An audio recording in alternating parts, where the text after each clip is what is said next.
Pardon me, but it appears my car is experiencing some issues. We advise you to settle your remaining balance promptly. Failure to do so will result in your card remaining inactive.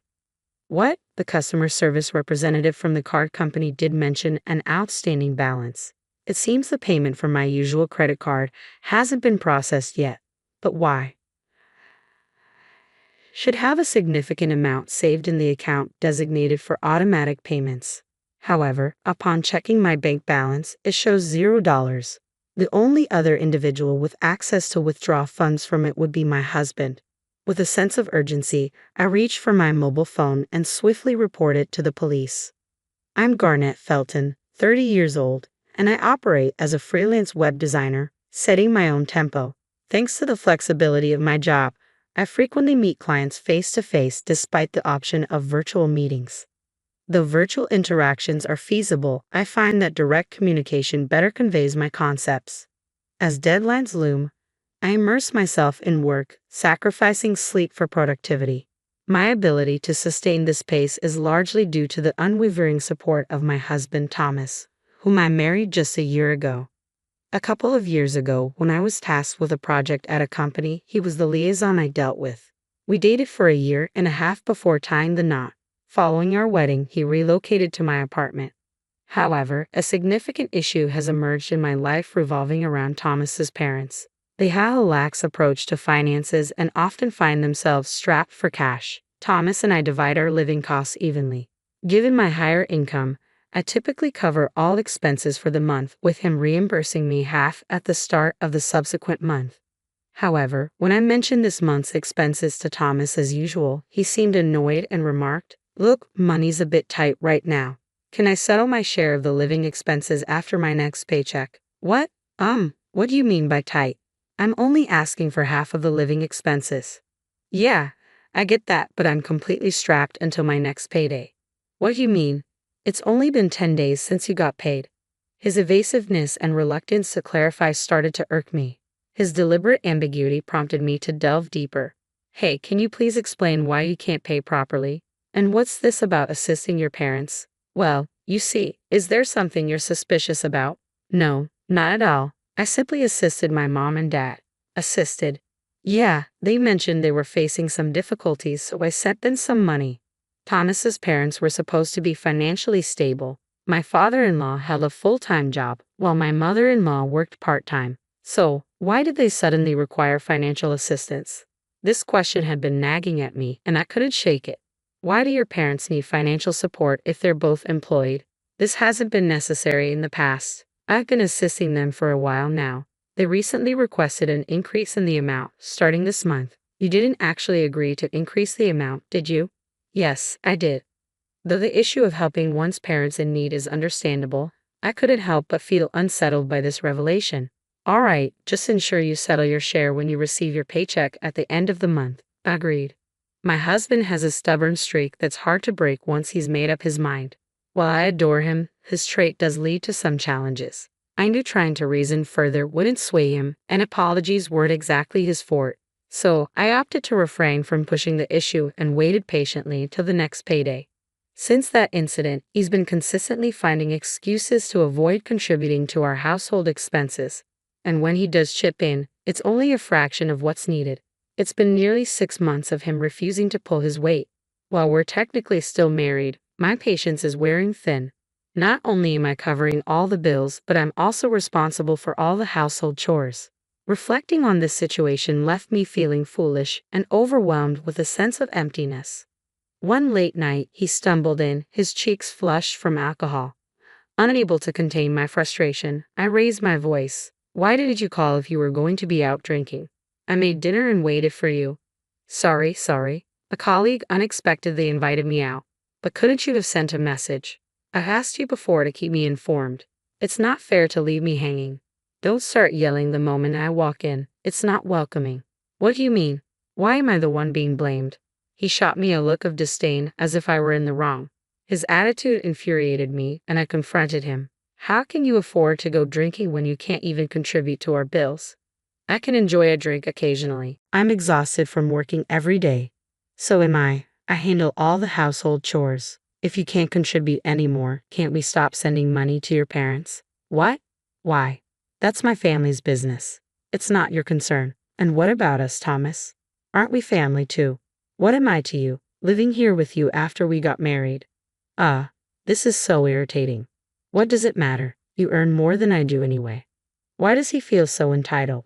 The only reason Thomas can live comfortably is because I'm shouldering all the expenses. Would a simple thank you or sorry for the inconvenience be too much to ask?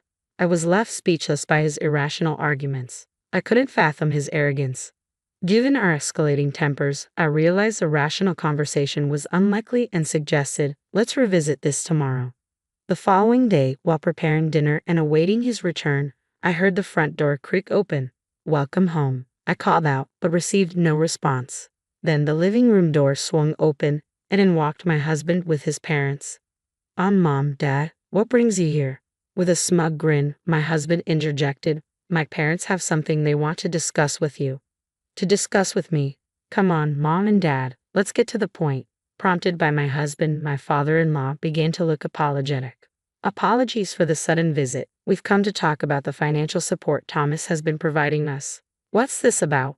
Oh, Ernest, could you please ease up on Thomas? Surprised, I blurted out, what? I was completely bewildered. Then my mother-in-law, who had remained silent, spoke up. Garnett, Thomas has been sending us money each month, thinking of our well-being.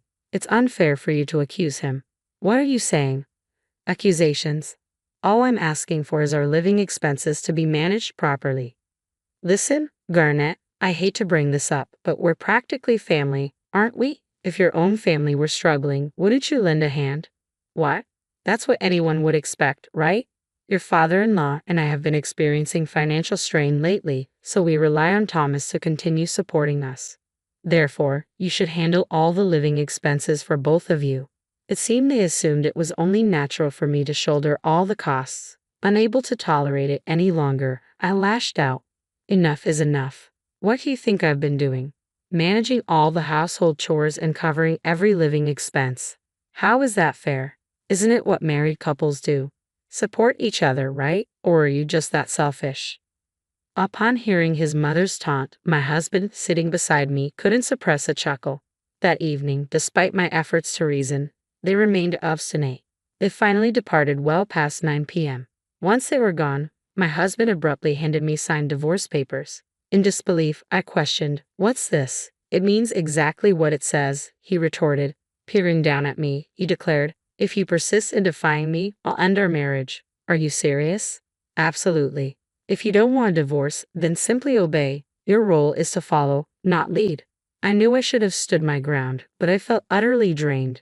Perhaps trying to reason with Thomas before the situation worsened was futile. Perhaps divorce was the only option. The decision was swift.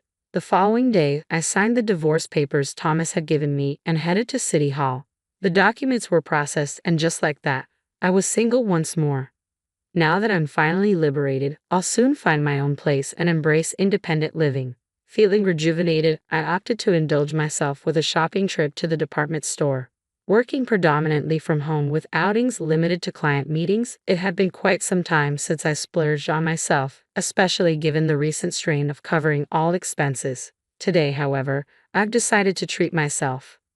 With that resolve, I ventured into the women's clothing section. After trying on a couple of dresses, I settled on 2 favorites. At the checkout, as I handed over my credit card, the cashier's troubled expression caught my attention. I'm sorry, ma'am. It seems we're unable to process this card. What? That's impossible. I've used it recently to purchase a new tablet for work without any issues. Why the sudden problem now? Racing home, I dialed the card company's number. Upon explaining the situation to the operator, she delivered startling news. We require immediate payment of the outstanding balance, or your card will be rendered unusable. Outstanding balance. Indeed, last month, we were unable to debit your card usage from your account. Is this plausible? Please verify your bank account balance. After ending the call, I swiftly accessed my bank account online, the very account from which my card draws funds. Initially reserved for personal savings, it now solely serves my card transactions. If memory serves, there should be $5 million within, but the balance reads 0. Just before the card's due date, the entire $5 million had been withdrawn. What on earth was happening? A chilling suspicion gripped me. Could it have been Thomas? But who else had access? Our bank book and ATM card were stored together, only accessible to the both of us, meaning Thomas was the only other person who could have withdrawn from my account. I waited for his return, then confronted him. Hey, did you withdraw money from my account? He smirked, let out an exasperated sigh, and replied, clearly irritated. Oh, you figured it out. Thought I did a pretty good job of covering my tracks, huh? I can't believe this. Why would you do that? Why? For my parents, of course. I gave them your $5 million. What did you just say? Just as I said, they needed financial support. Fortunately, I have the means to provide it. Speechless, he began to explain, his tone tinged with pride. It appeared his parents had developed an obsession with online shopping. They were purchasing items they fancied, far exceeding their income. Initially, they turned to Thomas for assistance. However, as their spending spiraled out of control, they began to demand more. They started purchasing multiples of the same items, gifting them to neighbors. Before they knew it, their monthly expenses surpassed $500,000, a sum Thomas couldn't manage alone. So, he withdrew the $5 million from my account. After he finished explaining, he remarked, "You shouldn't complain. They're your family too. Consider it looking after them. Don't make a fuss over a mere $5 million. In that moment, I found myself dialing the police on my cell.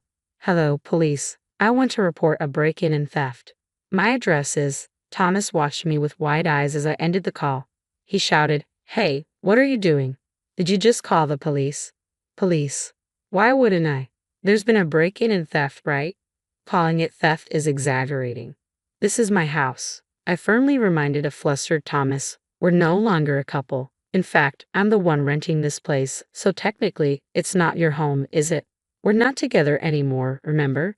The divorce papers you signed yesterday, I'd already submitted them. So in other words, this is my place and you're just a stranger here, an intruder, right? You've got to be kidding me. Call them back and cancel the report.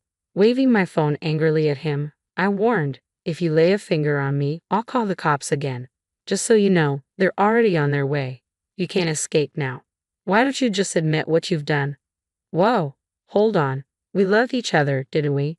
How did it come to this? Love each other? I scoffed. Don't try to feed me that nonsense. Whose fault do you think all of this is? It all began because you blindly supported your irresponsible parents. You can't just act recklessly and expect forgiveness. Who would forgive someone as despicable as you? What a fool. Fool? Do you even know who you're talking to? I'm talking to you. Like parents, like child. Because you were raised by parents who were careless with money, you think it's acceptable to deplete someone else's savings. I hope the police give you a stern lecture and you feel the weight of those $5 million. Just then, the police arrived and Thomas crumbled on the spot. Who's the suspect? Pointing at my husband, now cowering on the floor, I said, "It's him." Without a doubt. "All right, let's go. You'll need to come in for questioning," the officer commanded. All I wanted was to support my parents, but my pleas fell on deaf ears, and Thomas was escorted away by the police. However, the authorities deemed the incident a civil matter, explaining they couldn't intervene. Determined to seek justice, I sought legal assistance and demanded compensation for the misappropriation of my $5 million in savings, along with damages totaling $6 million. Naturally, Thomas and his parents couldn't afford such a sum. In the end, all three found themselves drowning in debt. Despite their financial woes, his parents continued their reckless spending habits, accruing even more debt. They eventually resorted to borrowing from loan sharks, living in constant fear of relentless debt collectors, desperately trying to remain unseen. On the contrary, I made the bold decision to sever all ties with Thomas and relocated to a new apartment. Fortunately, my career began to thrive, and my income surpassed my wildest expectations. Since parting ways with Thomas, everything in my professional life fell into place. In hindsight, I regret not divorcing him sooner. Despite the failure of my marriage, I recognized that my life was far from over. Taking lessons from this experience, I resolved to exercise greater caution in my future endeavors.